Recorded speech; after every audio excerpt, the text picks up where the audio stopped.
by this sliding window feature. And it unifies segmentation and recognition in a single framework.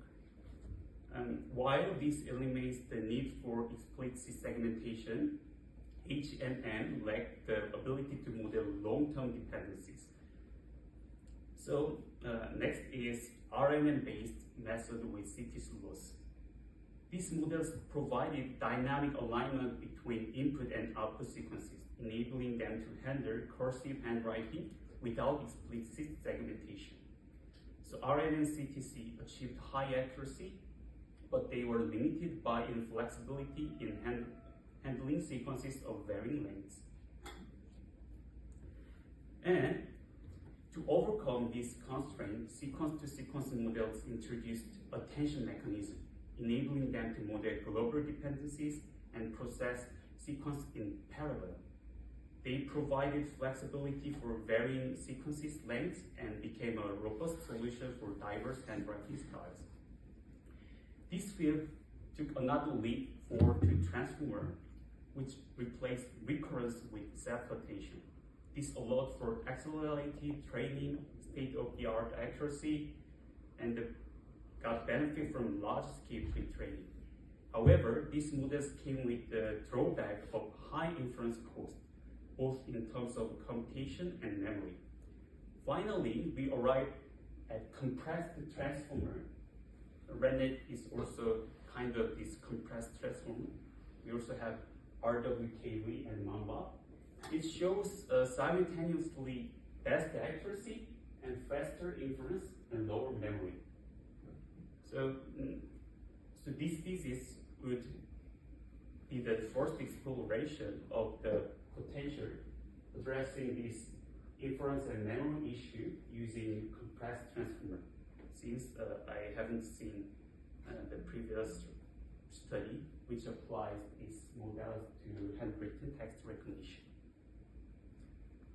So the transformer became most popular foundation architecture because of its use of attention. While processing a token, attention enables the model to focus on other tokens in the input that are closely related to that token. So the input sequence embedding X, which consists of n tokens, are multiplied with the respective trainable weight to yield context-aware query key value. And we got Q times K transpose, which shows the relevance between tokens. After that, the attention matrix is multiplied with value, which incorporates the relevance score to the original input sequence. So, and then multi-head attention is used to capture more diverse relationship within the input sequences. By splitting the input into multiple heads, it can capture diverse aspects of input, such as syntactic and semantic relationship for long-term dependencies and positional dependencies.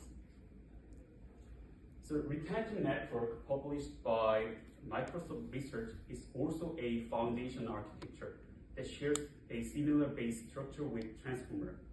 It makes this impossible triangle as possible, which achieves training parallelism, low-cost inference, and strong performance.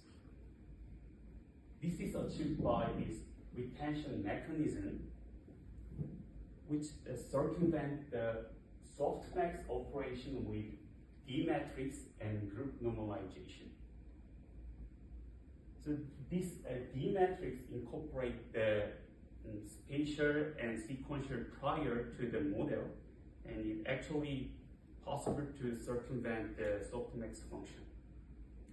And so as you can see here, they suggest for a 7 billion model, it is 8 times faster and 80% lower memory, and it achieves a good latency as well. So to better understand the difference between transformer and retention network, we can consider this following matrix operation. So let's suppose we have 3 token sequence, x1, x2, x3. So we can get QK real like this. So Q1 is for the first token, Q2 is the second token, Q3 for the last token. And then we got a attention matrix without softmax, before softmax, with Q times K transpose. It captures the dependency between each tokens. And it goes differently to RedNet or transformer. In transformer, we use softmax to get this attention matrix, and then multiply with V. And softmax actually normalize the attention matrix. So that's the main reason that it is impossible to make this as recurrent representation. When we want to get the output yn, we need not only xn to produce the output yn, but also we need the previous k and v. So that's the reason when we do inference in transformer, we cache the k and v for the every previous tokens. So because of this, softmax is normalized is y to y3 like this. So we need to always cache the key and v, or we need to input every key and v or every sequence to get the output yn. But in the retention network, this softmax function is replaced by D matrix, so which has the gamma decay, and this means actually the sequential prior. And by multiplying this D matrix